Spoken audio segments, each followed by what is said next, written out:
What's good, YouTube? And welcome to the house. It's like 4 a.m. here, and I've already read through all of these cards. Not a reaction channel on this one. Jinzo is one of my freaking favorite cards. That old grotesque look, the exposed brain, the overalls on top of this trench coat-like look. I love Jinzo, and I bet those ultimate rares are going up in Japan. Press F, I should have got mine sooner for past format decks.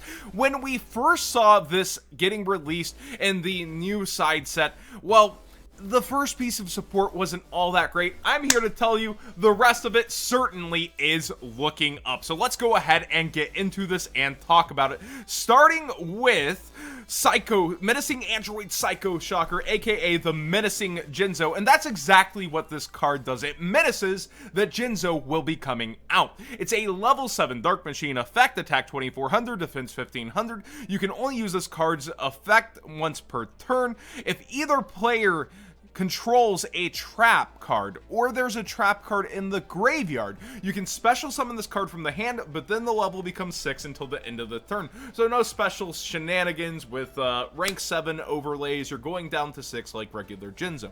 During either player's main phase, quick effect, you can tribute this card and special summon a Jinzo from your hand or graveyard, then destroy all traps your opponent's controls. If those cards are set, reveal them, so you're able to take a peek. Now, exactly like the name, it's menacing that Jinzo will be coming, and you have to have access to Jinzo in the graveyard or in your hand. Not the hardest thing to do in the world, and it gets a lot easier considering the rest of this support. But what I don't like about this card is that the tribute is a cost, and he does nothing to prevent traps or trap effects just stopping him. Like, you could negate this with Altergeist, many different Solemn Strike, etc.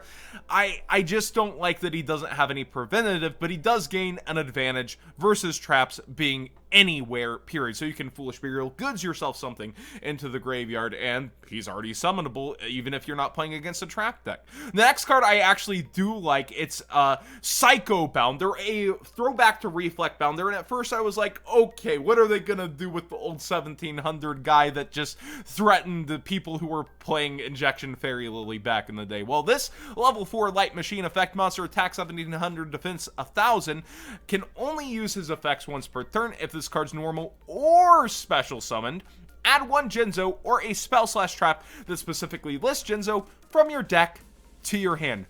That's pretty good. You have an archetype searcher that is also a light that is able to just go, yeah, give me whatever, give me all of it. And the spells, they're gonna get a lot better. Just wait for the rest of the video.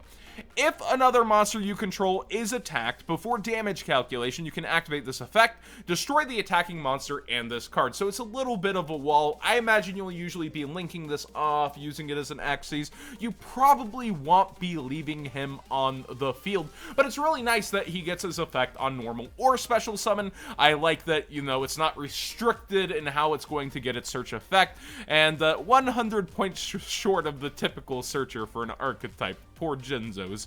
Next we have Psycho Giga Cyber. This is a level 6 Dark Machine effect monster, attack 2200, defense 1200. I believe that's the Fiend Mega Cyber from Pharaoh's Servant, if I'm not mistaken. I actually am now just kind of staring at his picture, and I'm pretty sure that's what he is. You can only special summon a card with this card's name once per turn via its first effect, and you can only use the second effect once per turn.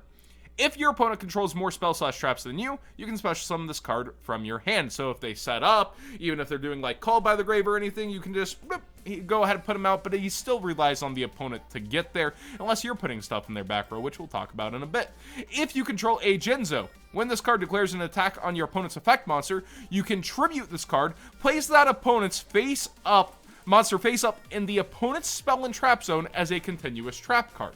So it's when the attack is declared, thus, you know, replays, etc. Well, it's going to be tributing anyways. It helps itself get more copies out later. It's a kind of weird one. I wish another card did that part for it and move stuff to the back row like that, rather than it necessarily you know, having to be its own effect. But still, not the worst summoning condition, but still reliant on the opponent. It does have Jinzo in the text, though, which is important for the next card, Law of the Cosmos. We have Esperoba probably floating in the espers of space. This is a normal spell card. You can only activate one card with this card's name per turn. So, card once per turn for good reason. Your opponent can set one trap card from their hand or deck directly to their spell and trap zone. If they do set, special summon a Jinzo from your deck. Just straight up. Yeah, you have a card, I have a Jinzo. Now, if you refuse that offer, if they do not set, add one Jinzo or one card that specifically lists Jinzo from your deck to your hand. Any card. Early on when people were translating, they said monster, and any card makes this way better, way different, and I like where this is headed for the archetype. I am pretty glad that it's just anything that you want, and that's probably the offer you're gonna get most of the time, rather than, oh yeah, sure, have your 2400 monster on the field, unless they're pretty confident that you're gonna hit in the Biru range or something. Next up, we have At One with the Universe. Continuous spell card. You can only use the first and second effects of this card's name once per turn. Send one monster you control that your opponent originally owns to the graveyard. What a specific condition, but this is a continuous that has two good effects. Special summon one machine monster from your hand or graveyard. So it's a reborn if you happen to have something they have and you want to get rid of it. Okay. If you control Jinzo, when your opponent conducts their normal draw phase during their draw phase, you can declare a card type, monster, spell, or trap. I'm predicting your next card. The drawn card is revealed. Then if it's the declared type, send that card to the graveyard and you draw one card. You literally have the opportunity to rob them of their draw and then take it for yourself with this card, but you've got to call it right. So it doesn't seem like any spiral shenanigans are going on yet with this, but I do like how the engine's wrapping up, and we already have a Jinzo Ejector reprint announced in here. Don't go buying those out and the other past Jinzo cards, so it's likely those will appear in the USA set too. I really enjoy the blend of character and throwback to other eras. You have, of course, a new Jinzo art himself firing off his beams. You have a throwback to Reflect Bounder, and then the Fiend Mega Cyber. Esperoba, they didn't have too many slouches of cards for what early Yu-Gi-Oh was. I feel like, though, the hard once per turns, they're a little bit much for what this is. Like, I get that this searcher slash summoner is insane, but it's exactly what ties it all together. You don't have modern day Future Fusion sending down 3 Jinzo Ejectors and making your opponent quake in fear. You gotta do a lot of hard work and heavy lifting yourself right now. At least that's my early impression of the deck. So I would have liked to see them be a little more loosey-goosey, but they're even doing those kinds of restrictions on the God cards. If you haven't seen that video earlier today, do check that out. We see that there's a full new raw slash slime support for Merrick, but for this it seems a little more towards that competitive edge that we were starting to smell from Legendary Duelist on their more recent sets, and I like where that's headed. I want to see Legendary Duelist slash Duelist packs be more competitive, and I really like the throwbacks and nostalgia pandering to the show, especially when it's one of my favorite monsters. So did everything do it justice? I certainly think so. Let me know what you guys think in the comment section down below. Definitely when we write off this first card, you know, Cyber Energy Shock. If you control a Jinzo, it's a quick pop, and if it was a trap, you get an extra effect. Like, this is pretty good defense for a Jinzo, having, you know, playable back row where everybody else's traps are shut off in the old era, but you can just get, you know, called by the grave on one Jinzo, and now your other Jinzo's getting negated, and it doesn't feel so good.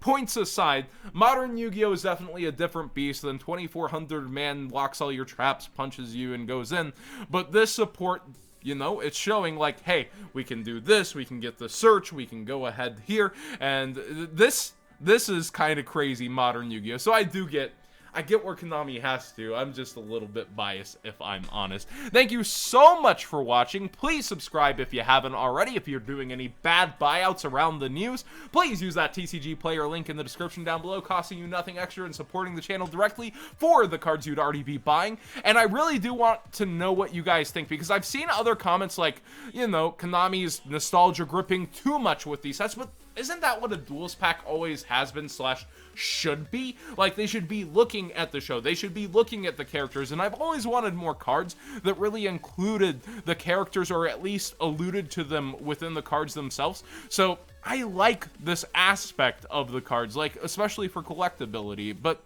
you know, Esperoba, not necessarily one of the most thought out characters through all Yu-Gi-Oh! Thanks for the Jinzo, and Joey's gone, and then you see him later in the Big Five. Jinzo's more iconic than Esperoba, I would argue, but he did kick off Battle City a little bit.